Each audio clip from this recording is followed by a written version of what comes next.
ഇതുപോലെ മഴ പെയ്യുമ്പോൾ നല്ല ചൂടോടെ എന്തുണ്ടാക്കി കൊടുത്താലും മക്കൾക്കൊക്കെ ഒരുപാട് ഇഷ്ടമാവും കേട്ടോ.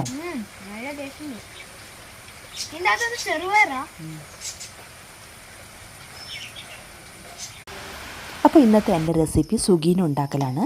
അതിനുവേണ്ടി 1 കപ്പ് മൈദ, 1 ടേബിൾ സ്പൂണ് കോൺഫ്ലോർ, കുറച്ച് എള്ള് നിങ്ങൾക്ക് ഇഷ്ടമുള്ളതുപോലെ, 1/4 ടീസ്പൂൺ മഞ്ഞൾപ്പൊടി, പിന്നെ ആവശ്യത്തിന് വെള്ളം ഒഴിച്ചിട്ട് അതിൻ്റെ പാകം പരുവം ഞാൻ പറഞ്ഞുതരാം. 1/4 ടീസ്പൂൺ ഉപ്പ് ഇട്ട് കൊടുക്കാൻ മറക്കരുത്. ഒരുമിച്ച് കൂടുതൽ വെള്ളം ഒഴിക്കേണ്ട ഈ ഒരു പരുവം നമുക്ക് തവിയിലൊക്കെ ഒട്ടിപ്പിടിച്ചിരിക്കുന്ന പോലെ ആ ഒരു പരുവം വേണം. ചെറുപയറൊക്കെ ചേർത്ത് ആ ഉരുള നമ്മളിതിൽ ഡിപ്പ് ചെയ്തെടുക്കുമ്പോൾ നന്നായി കോട്ട് ചെയ്ത് കിട്ടാൻ പാകത്തിനുള്ളൊരു ബാറ്ററാണ് വേണ്ടത്. ഫില്ലിംഗ് ഉണ്ടാക്കുന്നതിന് വേണ്ടി തേങ്ങ നമുക്ക് ആദ്യം നന്നായി വെള്ളം പോകാൻ പാകത്തിന് വാട്ടിയെടുക്കാം. ഞാൻ ചെറിയൊരു തേങ്ങ ചിരവിയതാണ് എടുത്തിരിക്കുന്നത്. തേങ്ങയ്ക്കും അല്ലെങ്കിൽ കൃത്യ അളവൊന്നും വേണ്ട, കുറച്ച് കൂടിയാലും കുറഞ്ഞാലും കുഴപ്പമൊന്നുമില്ല. തേങ്ങയുടെ വെള്ളം നന്നായി വലിഞ്ഞതിന് ശേഷം നമുക്ക് വെള്ളം ഒരിക്കലും ഇതേപോലെ ഒഴിച്ചു കൊടുക്കാം. വെല്ലത്തിൻ്റെ പൊടി ഉണ്ടെങ്കിൽ അത് ചേർത്ത് കൊടുത്താൽ മതി. ഞാനിവിടെ ഉരുക്കി വെച്ച ശർക്കര ഉള്ളതുകൊണ്ട് ഞാനിത് മധുരം നോക്കി പാകത്തിന് ഒഴിച്ചു കൊടുക്കുകയാണ് ചെയ്തത്. നല്ലൊരു ഫ്ലേവറിന് വേണ്ടി ഒരല്പം ജീരകവും ഏലക്കും പൊടിച്ചിടാം. അതൊന്ന് നന്നായി ഇളക്കി ചേർക്കാം.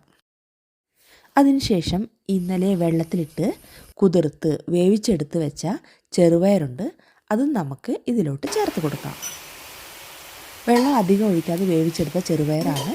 ഇനിയിപ്പോൾ കുറച്ച് വെള്ളം അധികമായാലും വറ്റിച്ചെടുത്താൽ മതി. എല്ലാം കൂടി നന്നായി ഒന്ന് കുഴച്ചെടുക്കാം. അതിനുശേഷം നമുക്ക് ഉരുള പിടിക്കാം.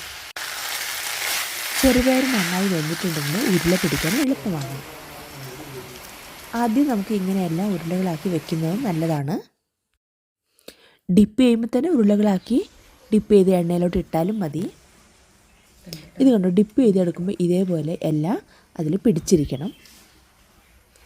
അങ്ങനെ നമുക്ക് കുറച്ച് ഉരുളകളെടുത്ത് എണ്ണയിലോട്ട് ഇട്ടേക്കാം.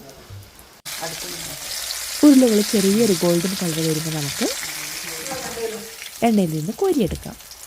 അങ്ങനെ എല്ലാം നമുക്ക് ഇതേപോലെ വറുത്ത് കോരിയെടുക്കാം. ചൂടോടെ തന്നെ ഈ മഴയത്ത് കഴിക്കാൻ നല്ല ടേസ്റ്റാണ്. അപ്പോൾ വീഡിയോ ഇഷ്ടപ്പെട്ടാൽ ലൈക്ക് ചെയ്യാനും ഷെയർ ചെയ്യാനും സബ്സ്ക്രൈബ് ചെയ്തില്ലെങ്കിൽ സബ്സ്ക്രൈബ് ചെയ്യാനും മറക്കരുത്. Thank you for watching.